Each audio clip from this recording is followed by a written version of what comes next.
जी, आज बहुत गर्मी है नहीं? है नहीं? आफत तो मुझे होगी, आपको क्या फर्क पड़ रहा? भाई बैठ जाओ भाई जी। आप तो मेहनत करते हो, मौसम कैसा ही हो, किसान की मेहनत नहीं थी। मेहनत करके आप यहाँ तक पहुँचे हो। बैठ जा भाई जी।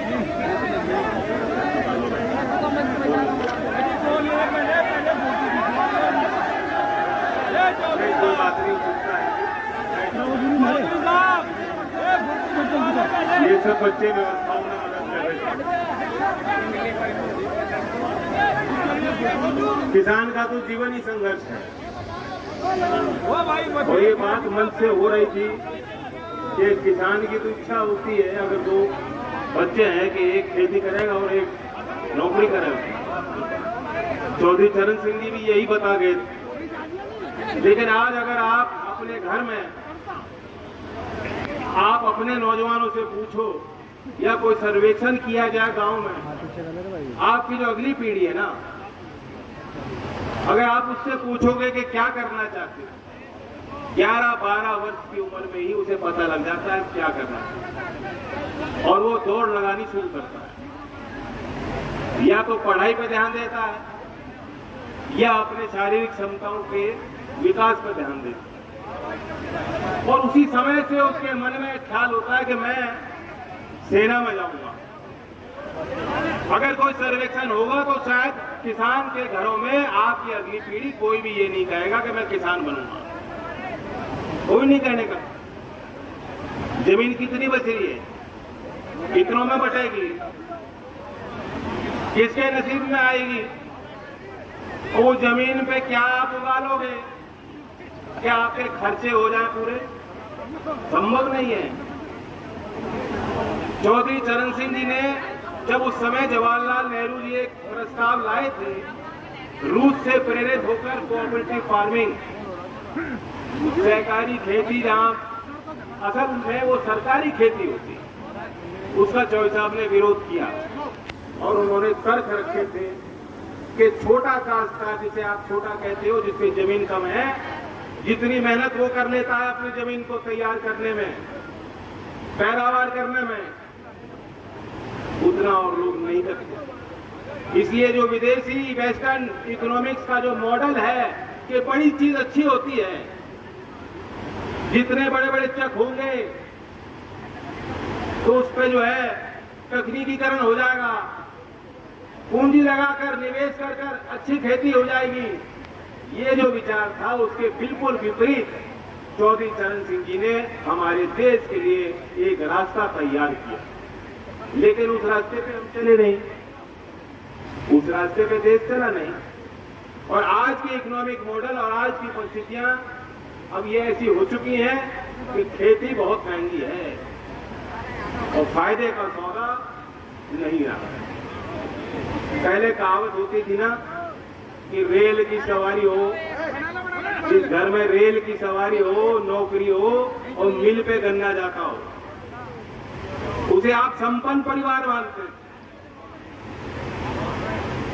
अब मिल में तो गन्ना जा रहा है, लेकिन आएगा कब, हिसाब कब होगा, किसी को नहीं मालूम। अब तो 14 दिन की बात भाजपा वाले भी नहीं बोल रहे। याद करें, इस चुनाव में तो मैंने कोई गौर नहीं किया, इस चुनाव में कहीं एक जगह भी अगर कहे हो कि 14 दिन में पेमेंट हो जाएगा, उन्होंने तो वादा भी नहीं किया आपके। हाँ, एक बात कही थी अमित शाह जी ने कि पूरे 5 साल किसान को बिजली का बिल नहीं मिलेगा। कही थी कि नहीं कही? और बिल आ रहा है और मीटर का भी विरोध हो रहा है। पूरे उत्तर भारत में सबसे महंगी बिजली कहीं वसूली जा रही है तो आपसे वसूली जाएगी, उत्तर प्रदेश के किसानों से। और कोई जवाब जब बनता नहीं है तो एक फुटबॉल की तरह जनता को कहीं और ध्यान भटकाने के लिए कोई नई योजना लेके आते हैं। कहां से लेके आते हैं, ऊपर से लेके आए, मुझे नहीं मालूम। कौन इनका एडवाइजर है, कौन इनको सलाह देता है, क्योंकि ये शेर की सवारी है, उनको साबित करना है कि मोदी जी ने ऐसा काम किया जो 70 साल में नहीं हुआ। मुझे तो लगता है 70 साल में अच्छे ही काम हुए होंगे। जब से आए नए नए आविष्कार कर रहे हैं, नए नए प्रयोग कर रहे हैं, बिना सोचे समझे, बिना देश की मिजाज, देश की परंपराओं को बिना समझे आपने आग में झोंक दिया। और एक ईमानदारी करी कि नाम सही रखा अग्निपथ, को आग में झोंक रहे हो तुम नौजवानों। बड़े बड़े वरिष्ठ लोग, ज्ञानी लोग, बुद्धिजीवी आर्मी में बड़े पदों पे विराजमान रह चुके, सेना में कीर्तिमान बनाने वाले, गौरव कमाने वाले, देश की रक्षा करने वाले बड़े बड़े अफसर रह चुके, परमवीर चक्र विजेता, 2 परमवीर चक्र विजेता का मैंने बयान देखा है और वे खुल के विरोध कर रहे हैं। और एक योगेंद्र यादव जी, परमवीर चक्र विजेता, उन्होंने ये कहा कि आर्मी, सेना मरने के लिए नहीं बनाई जाती, मारने के लिए बनाई जाती। ये जो अग्निवीर तुम भर्ती कर रहे हो, ये कोई होमगार्ड की ड्यूटी नहीं है। बुरा मत मानना भाइयों, आपकी भी सेवा बहुत अच्छी, महत्वपूर्ण है। काम जो भी हो, छोटा हो बड़ा हो, सम्मान उस सबका है। श्रम का सम्मान समाज जो करता है वह समाज तरक्की करता है। लेकिन ये आप ही जानते हो, वायुसेना है, कई सेना आपकी थल सेना है, कई तकनीकी पहलू होते हैं जो महज 6 महीने की ट्रेनिंग में आप बच्चों को सिखा ही नहीं सकते। ये मुझे आर्मी के बड़े सीनियर और वरिष्ठ अधिकारी रह चुके, मैंने उनको घर पे बुलाया था, बैठक ली, उनसे समझना मैं चाहता था कि उनकी क्या राय है। उन्होंने एक मुश्त होकर सबने कहा कि ये गलत योजना है, ये आर्मी के रेजिमेंटल सिस्टम को तबाह करने की योजना है। कुछ ना कुछ इसके पीछे षड्यंत्र है कि जिस क्षेत्र में हर गांव में हर घर की तस्वीर है कि आपके चाचा हो, आपके पिता हो, आपके पूर्वजों में सेना में गए हैं, शहीद भी हुए हैं, कुर्बानियां दी हैं, सेवा करी है। ये उस परंपरा को ध्वस्त करना चाहते हैं। इनकी मंशा है कि जिस क्षेत्र से आज, जिस क्षेत्र का बोलबाला है, उस क्षेत्र का नाम मिटा दिया जाए, उस क्षेत्र से कोई नौकरी न दी जाए, उन लोगों को वंचित रखा जाए। जो लोग सड़क पे आए, किसान आंदोलन में आप सड़क पे आए, ये उसका दंड मोदी जी आपको देना चाहते हैं, ये उसकी सलाह देना चाहते हैं। मैं जानता हूं जब हमने युवा पंचायत तय की है, शायद देश में पहला राजनीतिक ऐसा कार्यक्रम हो रहा है, वरना नौजवानों को कोई पूछ नहीं रहा था। वे खुद जा रहे थे, विरोध कर रहे थे अपने तरीके अपनाकर। हम उसमें गलतियां नहीं ढूंढ सकते, उनकी भावना थी, गलतियां हो गई होंगी उनसे। लेकिन पहला राजनीतिक कार्यक्रम हमने कहा कि हम देंगे मंच नौजवानों को, मिलना चाहिए नौजवानों को मंच।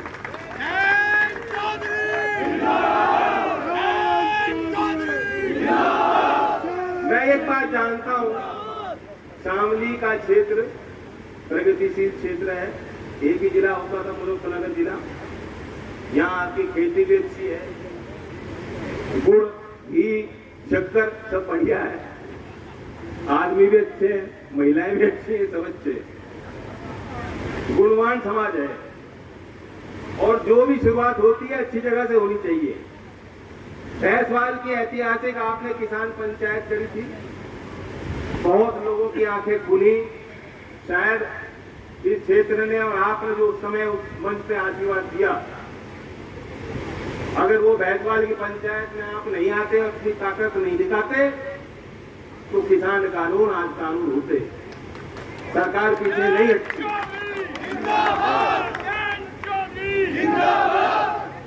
मैं जानता हूं कि हमने युवा पंचायत तय की है, तो पुलिस वालों को गांव गांव भेजा जा रहा है। गए हैं गांव गांव? मैं समझ सकता हूं नौजवान जो नौकरी की फिराक में है, जो प्रयास कर रहा है, मेहनत कर रहा है, वो कोई जोखिम नहीं लेना चाहता। वो भयभीत होगा, उसे लगता होगा कि मेरी तस्वीर लग जाएगी, कहीं मुकदमा दर्ज हो जाएगा तो कभी नौकरी नहीं मिल पाएगी। लेकिन आपके घर परिवार के ये जो लोग बैठे हैं, अब घर परिवार को तो हम लोग समझ सकते हैं, और जिसके ना आगे ना पीछे वो क्या जानेंगे? जिसका ना आगे ना पीछे कोई फिक्र नहीं, जैसे खेत में घूमते हैं ना भैया, नो टेंशन। हम और आपको टेंशन वाले हैं, हमें टेंशन मिलती है, हमें सताती है, आगे की चिंता हमें करनी है। और इनका बस चलेगा तो कुंवारे रह जाओगे नौजवानों। अब रिश्ता देखने जाओगे तो क्या बताओगे? पेंशन मिल रही है, रिटायर हो गए 4 साल में, क्या बताओगे? बताओगे सेना में क्या पक्की वाली है, पुरानी वाली है, नहीं भर्ती है। 4 साल बाद आना, फिर तब रिश्ता पक्का होगा, अभी नहीं करेंगे। इन्होंने ऐसा हिसाब बना दिया, खुद तो करी नहीं या खुद संभाली नहीं गई शादी, और तुम्हारी होने नहीं देंगे।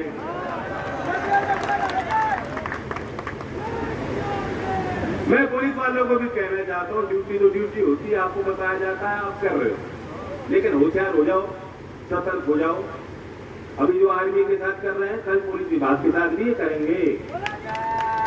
योगी जी भी कह सकते हैं कि मुझे पेंशन नहीं देनी, 4 साल 5 साल 6 साल की नौकरी ले लो ठेके पे, वर्दी पहन लो, 5 साल उतार के यही जो है अगले को पहनाएंगे। ऐसी योजना बना रहे हैं। पैसे की बचत करनी है इनको, आर्मी में पैसे की बचत दिख रही है। आप कोई हिसाब लगा के आर्मी में जाते हो बच्चों, ये देख के जाते हो कि तनख्वाह मिलेगी? नहीं, ये जज्बा है, भावना है, और सरकार हिसाब लगा रही है, तोड़ रही है आपको।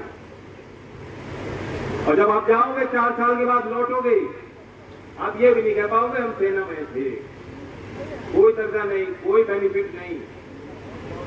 दिल्ली में आपने देखा होगा सेना का इतना बढ़िया अस्पताल है, RR हॉस्पिटल, और सेना में जो कार्यरत रहे जीवन भर, उनको कहीं भी कोई दिक्कत हो जाती है, एम्स में जगह नहीं मिलती, सरकारी अस्पतालों में जगह नहीं मिलती, लेकिन उत्तम स्वास्थ्य की चिकित्सा की जो सुविधा है वो RR हॉस्पिटल में मिल जाती है। लेकिन ये जो 4 साल के अग्निवीर बनेंगे, इन्हें नहीं मिलने वाली। और इसलिए है धीमे धीमे धीमे धीमे करके जैसे जैसे रिटायर होते जाएंगे और सिर्फ अग्निवीर बचेंगे, ये सारे अस्पतालों को इकट्ठा करके बेचना चाहेंगे। और क्यों लाए ऐसी योजना? इसलिए लाए, 3 साल से भर्ती क्यों नहीं करी भर्ती? ये जानते थे कि जब रुक के भर्ती खुलेगी तो लोग टूट पड़ेंगे, नौकरी मिल नहीं रही, कोई चारा दिख नहीं रहा, भविष्य अंधकार में है, बच्चे आ जाएंगे, तब उन्हें ना पेंशन देनी, ना पक्की नौकरी देनी, मजदूरी कराओ। ये इनकी विचारधारा। मैं तो दावा करता हूं, मेरे हिमांशु जी कह रहे थे कि सेना के जो भी रिटायर हुए अधिकारी वो कह रहे हैं कि हमसे पूछा नहीं गया। मैं दावा करता हूं ये योजना एक रात एक दिन में बनी नहीं है, 3 साल पहले ही मोदी जी तय कर चुके थे कि भर्ती खोलेंगी नहीं, और जब भर्ती खोलेंगे तो ऐसी भर्ती खोलेंगे जिसमें नौकरी ना देना पड़े, पेंशन ना देनी पड़े। 3 साल पहले इन्होंने इरादा बना लिया, और जब किसान आंदोलन हो गया तो उनको सजा देनी थी, पंजाब को, हरियाणा को, यूपी को, राजस्थान को, ये सजा दी है। कोई इस बात को नहीं कहेगा खुल के, मैं कह रहा हूं। और पुलिस वालों को भी बता देना चाहता हूं, योगी जी को बताना चाहता हूं, हमारे गांव के मालिकों पे मुकदमा मत लिखना, कोई मुकदमा लिखना हो तो मेरे नाम पे लिख देना।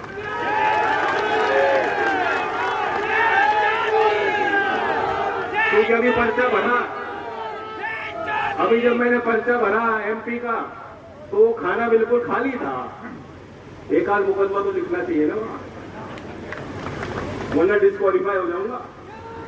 लोग कहेंगे राजनीति लायक नहीं है, इनके खिलाफ कोई मुकदमा नहीं है, देश के कहीं थाने में कोई मामला दर्ज नहीं है। तो अगर शुरुआत कहीं हो तो ऐसी हो, ये नौजवानों के खाते। और आज मैं घोषणा करना चाहता हूं, क्योंकि पंचायत है, पंचायत में फैसले तो लेने चाहिए।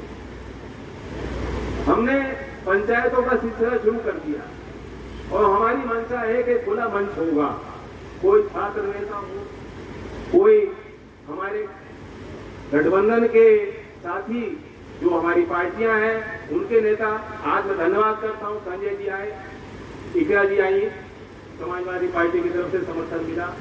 युवा हल्ला बोल जो राष्ट्रीय संगठन है, नौजवानों के बीच बहुत बेहतर काम करता है और जिसके अनुपम यादव जी को दिल्ली में तिहाड़ में बिना किसी ठोस, उसके बिना किसी मुकदमे के बंद करके रख दिया था जब वो अग्निपथ के विरोध में आए थे तरफ से। उनके प्रतिनिधि भी आए, रजत यादव, उन्होंने अपनी बात रखी। तो हमारी ये सोच है कि एक तो इस पंचायतों का दौर जारी रहेगा। अगर आपका आशीर्वाद हो, जो भी भाई सक्षम हो, जहां भी पंचायत हो रही हो जरूर पहुंचे। मैं ये कहना चाहूंगा, अब डर भी निकल जाएगा, भाइयों को जाकर बता देना कोई मुकदमा नहीं होने वाला, तो मेरे खिलाफ लिखेंगे नहीं।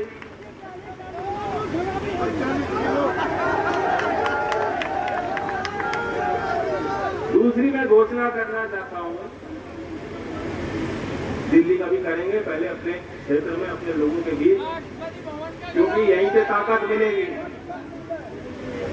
गजन ने तो कहा कि मैं 5 साल बाद पेंशन ले लूंगा, पहले तय तो हो जान दो, 5 साल बाद पता फिर तनख्वाह मिल जाए, फिर तनख्वाह नहीं चाहिए, पेंशन की बात क्यों करो। लोकसभा की बहुत कम समय पे 5 साल मैंने एक पूरा टर्म पूरा किया, लोकसभा की पेंशन मुझे मिल गई, मुझे नहीं चाहती, इसलिए ये पहल मैं ले सकता हूं। अगर 4 साल के अग्निवीर को पेंशन सरकार नहीं देना चाहिए तो 5 साल के सांसद को भी पेंशन नहीं मिलनी चाहिए।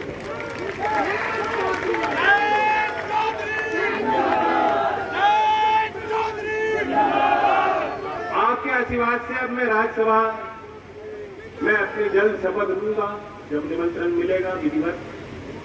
और एक उस संबंध में घोषणा मैं करना चाहता हूं कि मैंने ये विचार किया है कि जो एमपी की निधि होती है, क्योंकि जब आप लोकसभा के सदस्य होते हो तो आप एक अपने क्षेत्र में ही लगा सकते हो और राज्यसभा के सदस्य अपने पूरे राज्य में लगा सकते हैं।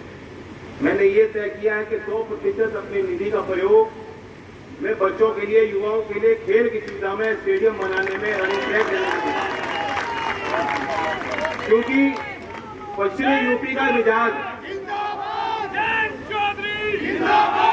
यहाँ बहुत टैलेंट है, खिलाड़ी अच्छे अच्छे हैं, यहाँ नौकरी मिलती नहीं, कोई व्यवहारिक खेल नीति अच्छी प्रभावशाली सरकार ने नहीं बनाई और इसलिए हमारे बच्चे हरियाणा की टीम से जाके खेलते हैं या दिल्ली की टीम से जाके खेलते हैं, यहाँ हम ट्रेनिंग भी नहीं कर पा रहे। तो इसलिए अगर आप सहमत हो, आप सहमत हो इस बात से, 100% निधि मैं खेल की सुविधा अपने नौजवानों को देना चाहता हूँ। और अगर इस क्षेत्र में आपका कोई भी ऐसा कोई आवेदन हो तो जरूर हमारे पार्टी की जिलाध्यक्ष तक वो बात पहुंचाइएगा और मैं कोशिश करूंगा कि वो निधि का प्रयोग, सदुपयोग हो जाए उस क्षेत्र में विकास। मैं आपके बीच कुछ आंकड़े भी रखना चाहता हूं, क्योंकि अग्निपथ को आप समझ गए, लेकिन अग्निपथ को एक बात भैया बाद में करो, मैं रैली में हूँ, कवर करूँगा।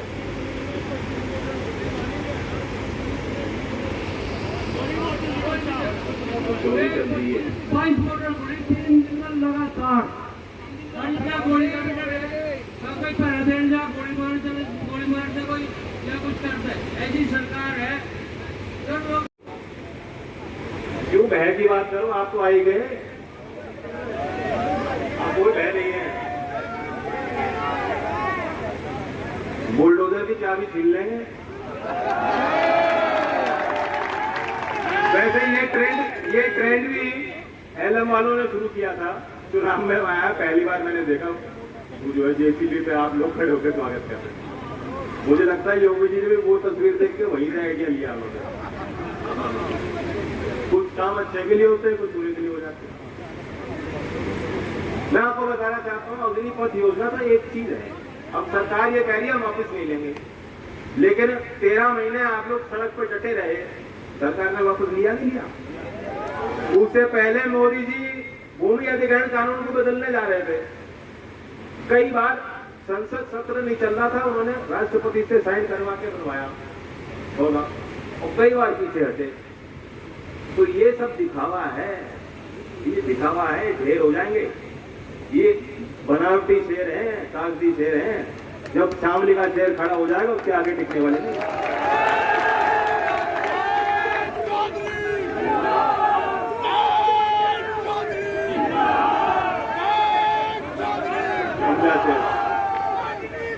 बात बेरोजगारी की है और वो बहुत बड़ी समस्या है। आज विश्व भर में जो ट्रेंड चल रहा है, निवेश भी हो रहा है, फैक्ट्री भी लग रही है, लेकिन उसमें फैक्ट्री में जितनी नौकरी पहले मिलती थी अब नहीं मिलती। हमारे देश में भी ट्रेंड चल गया। लोग, कई सरकारें इस तरह के कानून ला रही हैं कि हम क्षेत्रीयता को बढ़ावा देंगे। यानी अगर हमारे क्षेत्र में कोई उद्योग लगेगा, फैक्ट्री लगेगी, तो क्षेत्र हमारे राज्य के लोग नौकरी पे रखे जाने चाहिए। हम कोटा और लोकल, हरियाणा ने कर दिया, कई राज्यों ने किया। मैं ऐसी योजना से इत्तेफाक नहीं रखता, क्योंकि हमारे यूपी के भाई दूर दूर काम के लिए जाते हैं। मुंबई जाओगे वहां मिल जाएंगे पूर्वांचल के कितने लोग, और शामली का आदमी दुनिया में मिल जाएगा, काम कर रहा है। और ये पाबंदी लगा दोगे बाहर का आदमी नहीं, बाहर का कहाँ है? हम तो भारत के हैं, हमारा हक बनता है, मौलिक अधिकार है। जो इंदिरा जी कह रही थी, काम करने का, इज्जत से जिंदगी अपनी जीने का, ये हमारा मौलिक अधिकार है। इसलिए वो तो गैर संवैधानिक है, लेकिन ये बातें क्यों उठ रही है? इसलिए उठ रही है कि बेरोजगारी व्याप्त है और सरकार को तो समझ नहीं आ रहा। सरकार ये दिखावा कर रही है कि हम देखो काम कर रहे हैं आपके लिए, नौकरी मिल जाएंगी। ऐसे तो नौकरी नहीं मिलेंगी। लेकिन हमारी एक मांग है, 29 तारीख को दिल्ली में कुछ हमारे साथी आए होंगे, विज्ञान भवन में हमने कार्यक्रम किया, और मेरी कोशिश रहेगी, जैसे मैं राज्यसभा में शपथ लूंगा, मेरा पहला काम यही होगा कि एक प्राइवेट मेंबर बिल मैं तैयार कर रहा हूं, एक निजी सांसद के रूप में जो एक विधेयक आप तैयार कर सकते हो, मैं उस मसौदे को तैयार कर रहा हूं। और हमारी मांग है कि इक्वल अपॉर्चुनिटी कमीशन, बराबरी आयोग या सामाजिक न्याय आयोग का गठन सरकार करे। ये मेरा प्रस्ताव होगा, और मैं बताता हूं उसके पीछे सोच क्या है। सरकारी नौकरी तो बहुत कम रह गई।